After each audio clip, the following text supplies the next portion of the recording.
Hey y'all, and welcome to PolitiBrawl. My name is Brian, and y'all, I want to report that the dam is breaking.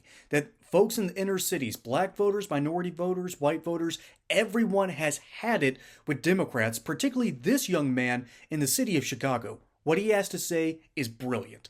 Let's dive in. We have to remember history because the number one thing that we know for certain is that history always repeats itself. So, Mr. Johnson, I know that you can appreciate with me giving you a history lesson with you being a former social studies teacher from Elgin. Well, you plan on going back to the classroom anyway. That was the whole purpose with you taking a leave of absence, right? Well, besides the mental reason. I'm sorry, I wasn't supposed to say that out loud. But let's go ahead and talk about history repeating itself. Let's talk about taxation. Chicago has a tax for everything. Water tax, grocery tax, tourist tax, hotel tax, bag tax, liquor tax, cigarette tax, the highest sales tax in the country by far, parking tax, surcharge of downtown parking, property lease tax, and streaming tax. The only thing that you all don't have a tax for yet is oxygen tax. And the only reason why you don't have a tax for that just yet is because you ain't figured out how to do it yet. But let me not speak too soon, because you probably might actually think it's a good idea and you're going to try to write it down. So let's go ahead and talk about, let's not forget about the good old sugar tax. Y'all remember y'all used to back in 2016 and you go to your favorite grocery store and you buy your favorite 24 pack of pop? Well, you paying more taxes on that pop than what the actual cost of it is. What you didn't know is that your buddy Brandon Johnson voted for that sugar tax. So it's not a surprise that he wants to pour a $40 million line of credit and put the city in even more debt than what we already are with the $1.2 billion deficit. But it's your fault that because you gave half the money to illegals. Also, it's lazy government is what you call it. So let's not forget that we got to watch these politics. And I was at that Board of Czar meeting. And Tom Homan said out of his mouth that it is illegal to harbor and conceal illegal aliens. So like I told you before, that you ain't going to blink, well, we ain't going to flinch either.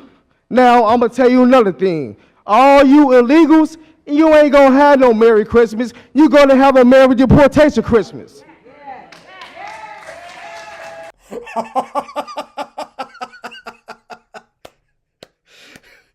Okay, Santa, give him something good for Christmas. Do not put coal in this man's stocking. Merry Deportation Christmas. This isn't the important part of the show, but man, oh man, that's funny. But that's not the important thing that's going on here. Although it's really funny, clearly. Okay. What's really important here is that you didn't used to hear this from normal people in cities like Chicago, okay? Chicago has been sort of infamous for the most part, people just kind of going along with whatever their government would tell them. The only time they would have someone coming from the outside creating a major disturbance, well, you get the movie Trial of the Chicago 7, and then you get to see how bad Chicago justice really is. Ironically enough, that's an Aaron Sorkin movie, and you'd think that he would understand just, that's Democrat rule in a nutshell, and nothing has changed in the past 60 years. Well, Buster, it's time for things to start changing. Because the average person in these cities, particularly minority voters, are starting to realize that they can't really blame an outside group for leaving Chicago. All right?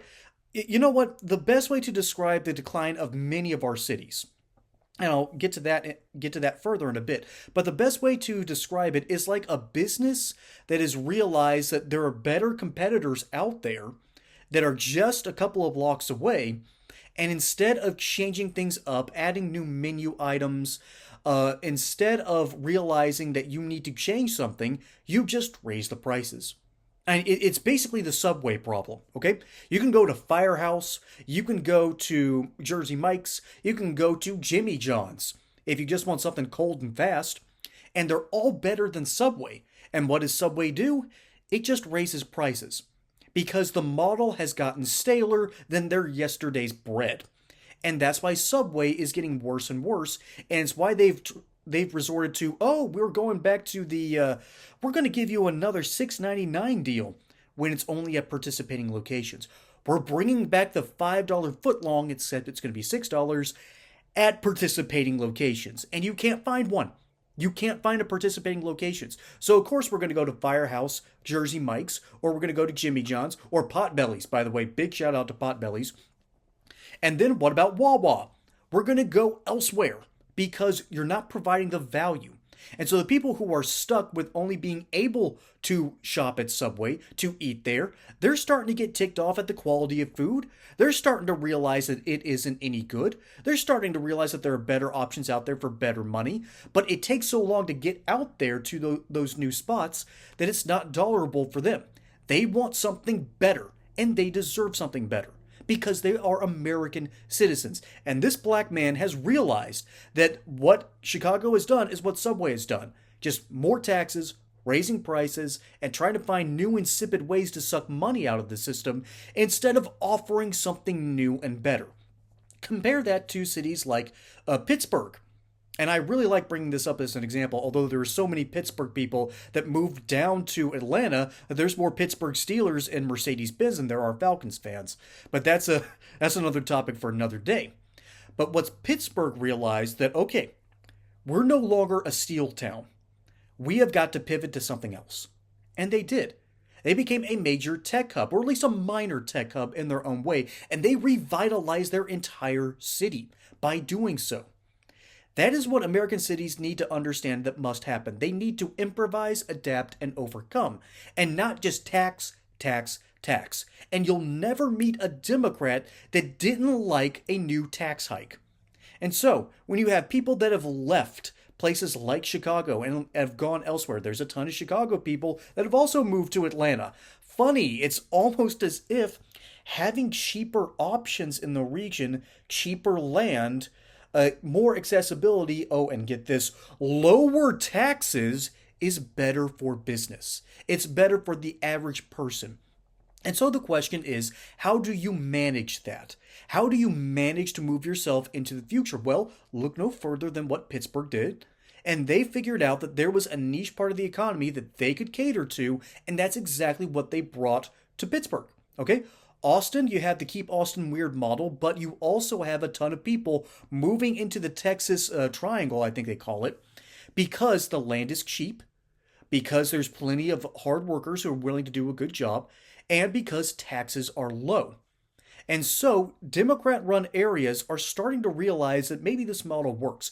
For instance, Oregon and Washington have figured out a way to stay Democrat while being very pro-business. I mean, Seattle is home to both Amazon, Boeing, and Starbucks. I think they've kind of figured something out going on over there. But places like New York City refuses to do so, Chicago refuses, and LA refuses. These main Democrat hubs have not understood the basic principle that normal people are starting to get really ticked off at how bad that they've been screwed over, and the Democrats who are running those towns haven't figured it out yet.